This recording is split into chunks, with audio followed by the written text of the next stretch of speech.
was on the site 10 minutes after the second tower collapsed, and it was a ghost town as far as members go, and it just proceeded to get more and more chaotic because guys were arriving, there was no water, and when the Scientologists arrived, an air of order like entered in because there was something that was being organized and run very, very efficiently. Their involvement was paramount in that it was critical. It was critical, it was first and it was foremost, and it was unforgettable.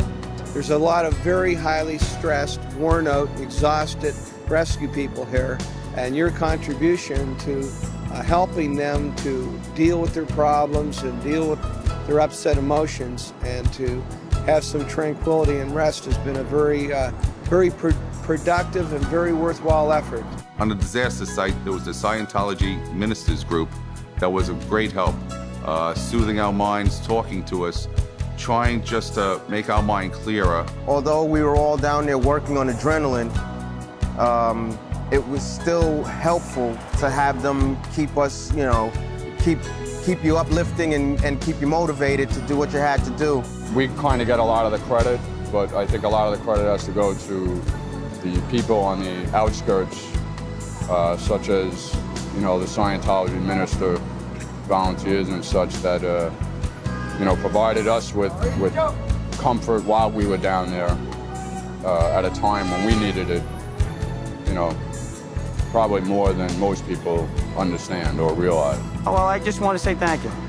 Who's ever listening, from the bottom of my heart, I just want to say thank you because I know for a fact that you've made a difference. I saw it firsthand. And, it takes a lot. It takes special people to leave their house, to leave where they're from, and to come down for weeks at a time and to give of themselves freely and, just to genuinely because they want to make a difference. And I know for a fact he's made a difference. In a crisis such as we had at that time, it was a wonderful thing to suddenly see almost as it were spontaneous people like the Scientology volunteer ministers appearing as if out of nowhere. There they were to plug the gap, and they did it very nobly, did it very, very well. It was very positive work. It was thinking the physical as well as the spiritual needs of the people and the emergency workers who were coping with intolerable conditions. It's really important to know that people like yourselves are there to support the emergency services. After the terrible bombings in London, I know they're providing basic things like, food and drink, but it's also the support of being able to talk to other people like yourselves, to relieve the pressure. Even just to briefly talk to and to break up that part of the day, just for that moment or so, was very encouraging. By administering to them, that person was able to stand up and go forward. They give that human touch wherever it's needed, whenever it's needed. And that in itself is a powerful testimony to their work and the work of L. Ron Hubbard. If the whole world could grasp that kindness to their brothers, to humanity, then I think we'll have a better world. They sacrifice a lot in Sri Lanka, and they help the Sri Lankans. Wherever the need is there, they were there. Before the people come to your place, they come with a very awful look. Sometimes they cry, but after they get your assist, they come out with a smile. I started smiling, and finally I realized myself that how relieved I was. So I know that if I do it to another, that he will have the same experience. The only one organization in the world who have performed this kind of therapy.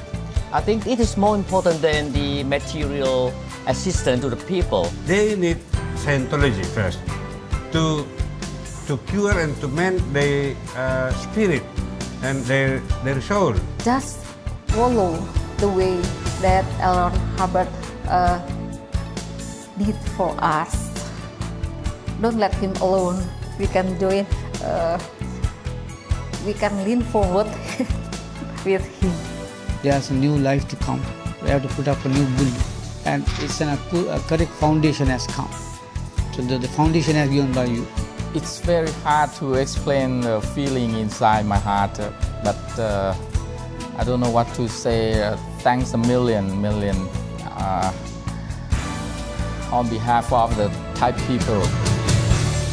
You guys arrived and came to our age over to Calvary. It's kind of like a wagon train being surrounded by the Indians with no hope. And then you hear that horn from the Calvary. And you guys came in, and then all of our despair disappeared. People just needed to talk. And I have yet to see a Scientology volunteer walk away from someone who wanted to talk. That's invaluable. You can't replace that with any program. They were there 24 hours a day. There wasn't a 15-minute time span that went by where you didn't see somebody walking past with a Scientology shirt. They were visible at all times. Whatever we needed, whether it was counseling, whether somebody to talk to, whether it was service in the community, they were available. The ministers were able to offer something that we, the community, could not. We could not have kept these shelters open without them. It kind of got to where's the yellow shirts? Everybody was looking, where's the yellow shirts? And so that's kind of how we went, if you needed something, there was no job too big or too small. For me, it's just the caring and the giving and the continual giving is something that, when are they going to get tired? They touched so many people's hearts. They went to everybody. They didn't go just to a courthouse. They went to every little place that they could find all over the community to help people. It's almost like having a family member there to pretty much get you along through the situation. And I don't see how we could have lived without them. I don't think we could have done it without them. I'm just real happy with the way everything's turned out. Can't ask for better. You really can't. You can't get better. I'm just grateful that there's people out there still today in this world that's willing to give that much of themselves to help a fellow man. And you made their lives better simply because you understand who they are and what they need. And you don't wait for marching orders. You know your profession and you've made a difference.